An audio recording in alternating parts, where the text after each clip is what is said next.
বাংলাদেশে অনির্বাচিত অন্তর্বর্তীকালীন সরকার যখনই আসে জামাতকে ফুরফুরা মেজাজেই আমরা ৮৬ সালেও দেখছি, ১১তেও দেখছি এবং বর্তমানে দেখছি।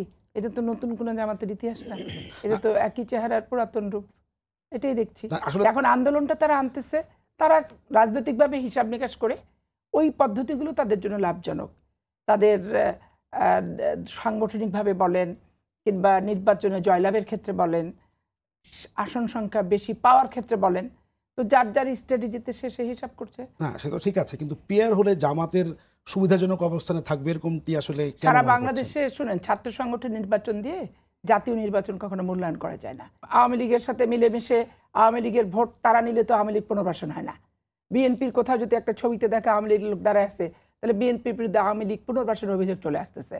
আওয়ামী লীগের হিন্দু ভোটারদের যোগদান করালেও জামাত ইসলামের আওয়ামী লীগ পুনর্বাসন হয় না, এবং আমরা কিছু করতে গেলে আওয়ামী লীগ পুনর্বাসন হয়ে যাচ্ছে।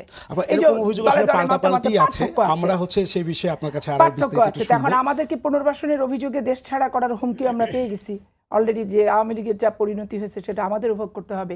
এই মাটি কামড়ে জামায়াতের পক্ষ থেকে যেমন বিএনপির বিপক্ষে আছে, জামাতি বলেছে তা না, শুধু যে জামাতি বলেছে তা না, এনসিপিও বলেছে।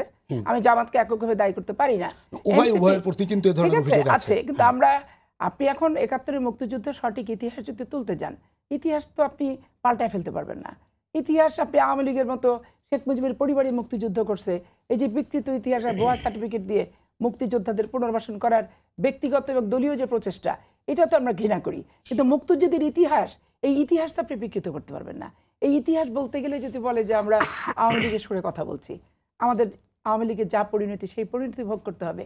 তো বাংলাদেশে আমাদের এই মাটি আঁকড়ে কামড়েই আমরা পড়ে আছি।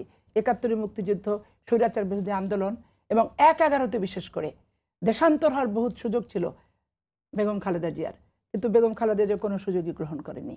উনিও যেমন মাটি কামড়ে পড়ে আছে, আমরা মাটি কামড়ে পড়ে আছি। ১৫ বছরের আন্দোলন, জেল গেছে, জুলুম গেছে, আমরা সবাই মামলা খেয়েছি, দেশ তো ছাড়িনি। অতএব এই দেশের মুক্তিযোদ্ধা এবং স্বাধীনতার ঘোষক রাষ্ট্রপতি জিয়ার প্রত্যক্ষ অংশগ্রহণ আছে। যে দেশ পুনর্গঠনে, গণতন্ত্র উদ্ধারে দেশনেত্রীর নেতৃত্বে বিএনপির ভূমিকা আছে।